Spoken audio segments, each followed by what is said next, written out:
We are joined today by Stephen Sanderson, UKOG Executive Chairman. Stephen, you okay? Yeah, I'm good. I'm sweltering in this balmy summer heat. Thanks very much for taking time out to talk to LSE Share Talk. So just to pick up on today's RNS, Stephen, the upgrade in the Portland oil in place, you've just got the Nutech announcement through, but there's also a lot of stuff in the RNS. Yes, well, we like to keep everybody on their toes with information. I think the basis of the RNS is obviously Nutech's new work on the Portland in the Horse Hill discovery. The previous numbers that we'd released in May 2015, we had a total best estimate, sort of P50 they call it, the average really of the total oil in place contained within the structure was 21 million barrels. That was done by Xodus. Now, of course, you know that we had our fantastic flow tests in February and March, and of course the Portland flow was well beyond our expectations. It stabilized with a dry oil rate of 323 barrels a day. That was a record for any Portland stable flow rate in the UK, certainly in the Weald Basin. And the most interesting thing about it was, apart from the rate, which I should say was actually limited by the pump capacity. So it's possible that when we go back in, we'll design it to test what the absolute maximum rate is using a bigger pump. But going back, the most interesting thing, apart from the rate, was the fact that there was actually no water produced. Now, I'll try and explain in very simple terms, because I know not everyone's a petroleum geologist or a reservoir engineer. In this type of oil accumulation, the oil is contained in the pore spaces of the reservoir. The reservoir is basically made of grains of sand, and in between those grains, there's a space, right? Now, mostly in the subsurface, the sand, the spaces in between the sand grains would be filled with water. Most of the subsurface is filled with water, mostly salty water. So when oil comes into an oil field, oil being much more buoyant than water, it likes to find its way to the surface, so it migrates through the water in the sandstone and it becomes trapped.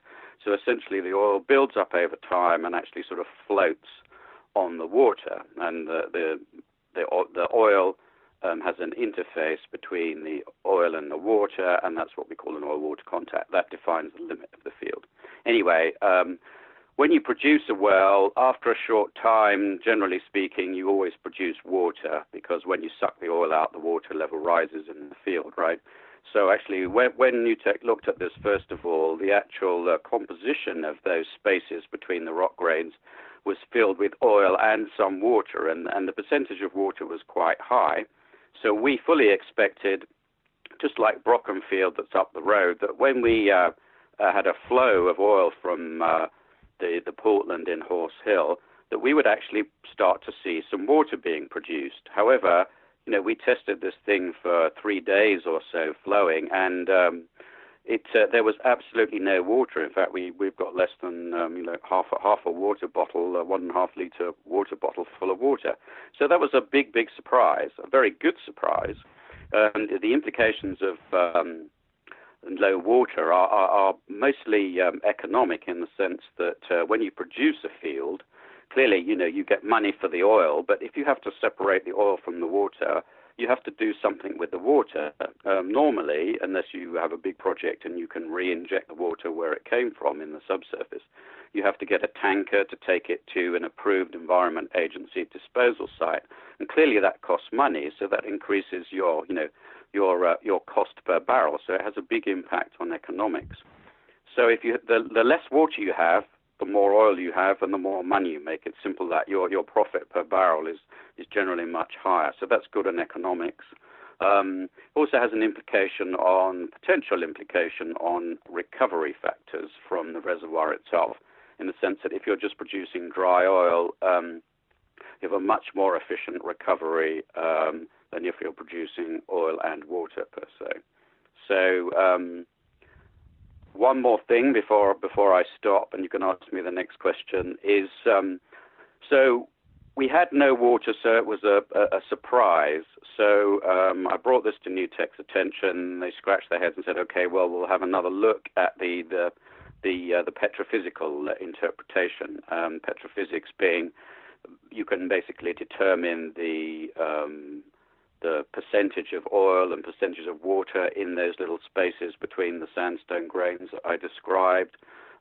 You can also understand the actual size of, if you like, of those grains. So you can come up with an oil in place, using the petrophysical analysis.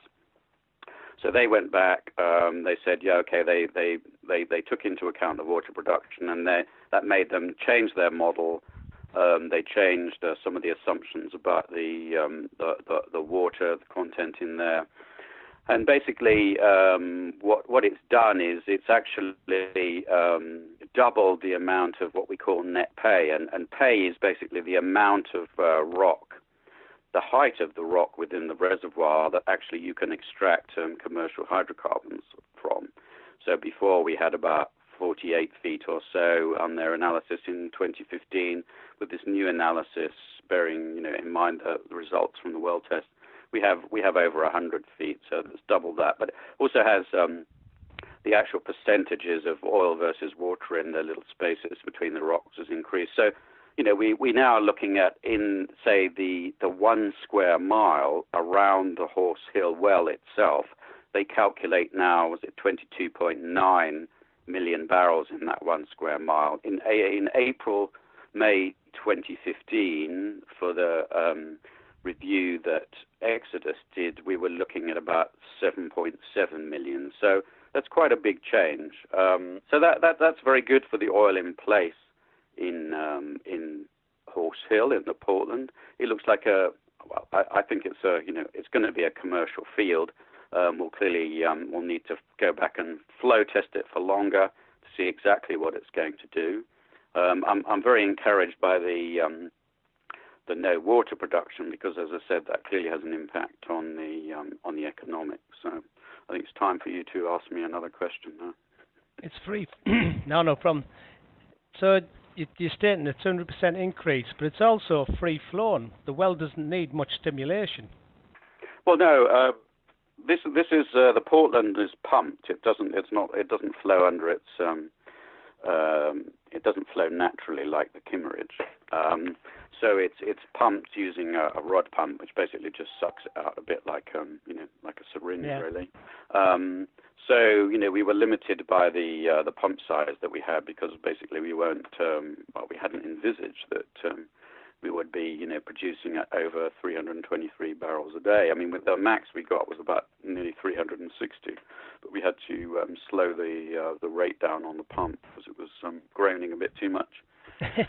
So so this is entirely unstimulated. I mean, we did use a little bit of dilute hydrochloric acid, which is pretty much every well drilled in the UK, almost on the planet, uses to clean up the cement in the perforations. I probably should explain what that means. If you imagine that the well is a bit like a big long cigar tube, and the cigar tube itself is the steel casing. Behind that casing is a layer of cement which bonds the casing to the rock, and then in order to get the oil to flow in the reservoir unit, which in this case is about just over 100 foot thick, you basically go down there and you put in shaped explosive charges, and they blow a hole through the casing. Now, obviously, because you've got cement in there, some of that cement, ends up as being a bit of debris, goes into the rock itself. Cement contains calcium carbonate, component of limestone, like the chalk cliffs of Dover. If you put acid on it, it fizzes and it etches it away. So what you put in, I think we put in 100 barrels of acid. Most of that is then converted to calcium chloride salt. Small amount isn't used, and that comes back and is collected and is disposed of to an EA-approved waste site. So that's what we did to the well. We pumped it, and we got the rates we did. Like you say, that's standard industry practice, perforating the well in that way. Just to go onto the Kimmeridge Limestone zones. That looks really interesting. Yeah, well, I think the main point from the RNS is that clearly, the Portland produced higher than we thought, but had no water production, and the Kimmeridge was exactly the same. We got very high rates from it. 400 odd from the lower, and almost 900 from the upper per day, barrels per day. But again, there was no water produced. Now, again, I said to Nutech, okay, look, these are the results. They had all the test data anyway.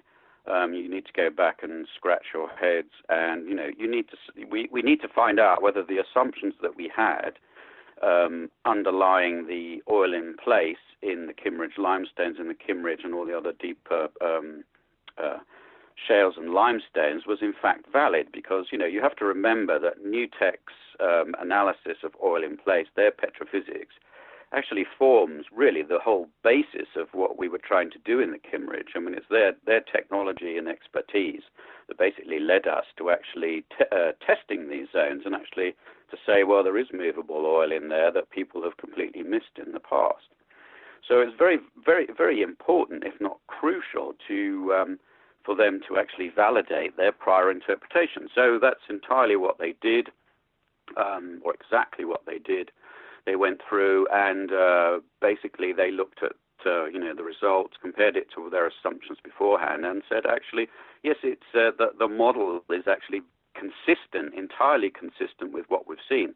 So that's really fantastic validation for the whole basis of what we're doing in the Kimmeridge. It actually says that, to be perfectly frank, I mean, their prediction beforehand was that the water that might be contained in the Kimmeridge limestones and the shale surrounding it is actually not what we call mobile water, free water, that actually, when you start sucking on a well, you can pull it out. It's actually water that's bound in the mineral structure of the components of the rock itself. It's what we call bound water. So it's bound in the mineral structure of the grains that form the rock, if you like. So that's very important. So basically, that validates the numbers of oil in place for the Kimmeridge itself, which I think we reported was 5.4 billion for the whole of the Horse Hill licenses, and it was almost a billion in place for the Kimmeridge limestones over the Horse Hill licenses as well. So that's very important, because that validates all our future steps, basically, because now we know that we've hit upon the answer to the problem. I mean, clearly, as we go forward, we'll have to modify the model. We'll have to add more data. We'll have to refine it. But I think it's people should be very comforted that that underlying basis for what we're doing in this type of new sort of Kimmeridge limestone resource play has been validated by Nutech, and they're, of course, they're cock-a-hoot, because they can pat themselves on the back and say, well, they got this one right. Well, just following the RNSs, like you say, this year, they definitely have got it right. Like you said, I don't know what size chalk, I can't remember now, you were using on your original flow tests. I think it's about half an inch, something like that. Half an inch. Just to push on a little bit, so you're going to look for applications to seek permission to do production flow tests in the 3 Kimmeridge limestone zones, plus the overlay in Portland, and you're talking about a flow period of up to 360 days. Yeah, well, what we have to do next, in order to move this towards as early a monetization as possible, is we have to demonstrate that we can get a flow rate over a decent period of time, and we also use that to calculate what sort of volume. So we need to prove that we have an economic volume. Everything looks very good so far, but you have to understand that these tests were only were very short. Unfortunately, they were short because the existing planning permission that we had over the license basically only allowed us, just under 40 days of operation. So we pushed that to the limit. So now we have to come back and we have to go to the sort of the next phase of proof, if you like. So what we're going to do is we're going to go back into each of the zones and flow them for, days, weeks, maybe months, up to 90 days or so for each horizon. Possibly we don't need to do 90 days, but if you look at 4 times 90, that's 360, so it's a year. So that's we're looking for the permission to give us enough room to do what is needed. Now, of course, hopefully during these tests, we produce oil. We can, like at the last flow test, we can, tanker off the oil and sell it. So hopefully we'll get some revenue as well. But we won't count our chickens before they're hatched. But that's the object of the exercise in brief. It's to go back in there to collect longer term flow data, and if we see enough, soon enough, then we can stop and move on. I think we're doing it for all the zones. We'll probably start with the Portland, and we're also going to test a deeper Kimmeridge limestone zone that we didn't test in the previous one. Now that we know that the upper ones are good, we think this one is another target. It's not as thick. It's 40 odd foot thick, but it looks very similar to the others. So all things being equal, we want to go in and test that one too. Yeah, I'm just picking up on that. The 2 further appraisal development wells, and also the acquisition of 3D seismic data. Yeah, well, these are all steps. You have to bear in mind that we've leapt a couple of the steps in the flow test because we basically really designed the original flow test to actually just test the hypothesis that there was, in fact, significant volumes of movable oil in these Kimmeridge limestones. So we didn't, I have to say honestly, we didn't expect them to show a commercial rate. We thought we'd have to go back in and drill a horizontal well to get any meaningful rates. So, we are where we are. We now know that we have actually commercial initial flow rates. I mean, more than commercial flow rates, really. As I think I said before in another release, I mean, we were looking at breaking even sort of flow rates from the Kimmeridge at about 350, 400 barrels a day. Our combined aggregate from the 2 limestones is nearly 1,400 barrels a day. So that looks very, very good, and that's only from a vertical well, not a horizontal. So the idea is that we basically use these tests to actually prove, beyond doubt, if you like, the commerciality. And then we start the process of appraisal and almost development drilling. So then we try out what is the most optimum way of extracting the oil. What is the best type of well to drill? The one appraisal will be for the Kimmeridge well if the Kimmeridge flow tests are good, and that will likely be a horizontal sidetrack from the existing well.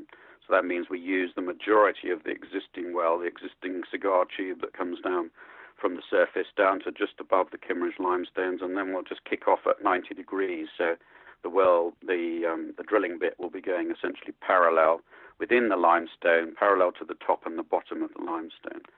So the reason that you drill a horizontal well is because you get a much higher flow rate from the same reservoir with a horizontal well versus a vertical, often more than 3 times the increment in flow rate, between 3 and up to 10 times. At 3 would be a good number. And then, of course, with the Portland, if that's good, then basically we'll probably drill just a Portland, well, not really an appraisal. I call it an appraisal, but actually really a production well. We'd really want to put that into full-time production, and probably have 1 tanker a day come in and take that to refinery, and that will give us some nice cash flow. The 3D seismic is really designed entirely for the Kimmeridge limestones. If we need to drill more horizontal wells there, then clearly we need to know where these horizontal wells are going within the reservoir. So the only way really to understand that properly is by covering the area in 3D seismic, so that we can locate the wells properly, so that we don't miss the reservoir, or we go in the best part of the reservoir. It will also allow us to understand the faulting, which may or may not control the natural fracturing in there. So, but that's kind of a pre-development type of seismic survey, if you like. Yeah, but it's getting more. It's very professional, because I remember when Horse Hill Fest started off, it was done on 2D seismic. Well, it's still 2D seismic.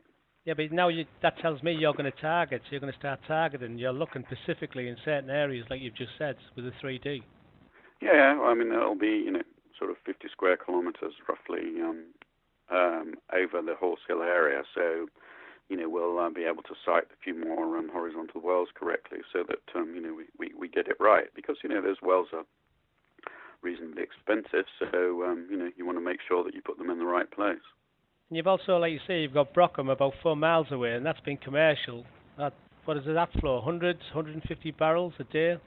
Well, I think the maximum it came on when it first started producing, I think in the early 2000s, was about 130. I think was the maximum it came on. Then it declined to 100 or so for a while. But currently it produces, but it's only 28, 30, something like that. That does respond to a little bit of what they call hot oil washing, because there's a little bit of wax in that crude, All right. which builds up. So you have to Blockage, basically flush it out with some hot oil, and that makes everything more lubricated, shall we say. A little bit of acid there also works in the reservoir. I mean, it's the same reservoir as Horse Hill, the same age. Sort of geologically, it's slightly different at Horse Hill, and of course, the big advantage at Horse Hill is that the oil is much lighter, in the sense that it's a much lighter density, and also it has a much lower viscosity than Brockham. So that means that it's less sticky, so it flows a lot easier. So, and of course, so far we haven't seen any water produced, which makes the Horse Hill reservoir look a lot better than Brockham, actually. Makes it look very good, actually, with no water. Yeah, well, I guess if we just had the Portland on its own, we'd still be very happy. But it's kind of the cherry on the cake, if you like. No, that's great, Steve. Thanks very much for taking the time to talk to LSE Share Talk today. It's appreciated, truly. Okay, you're very welcome. All right, thank you.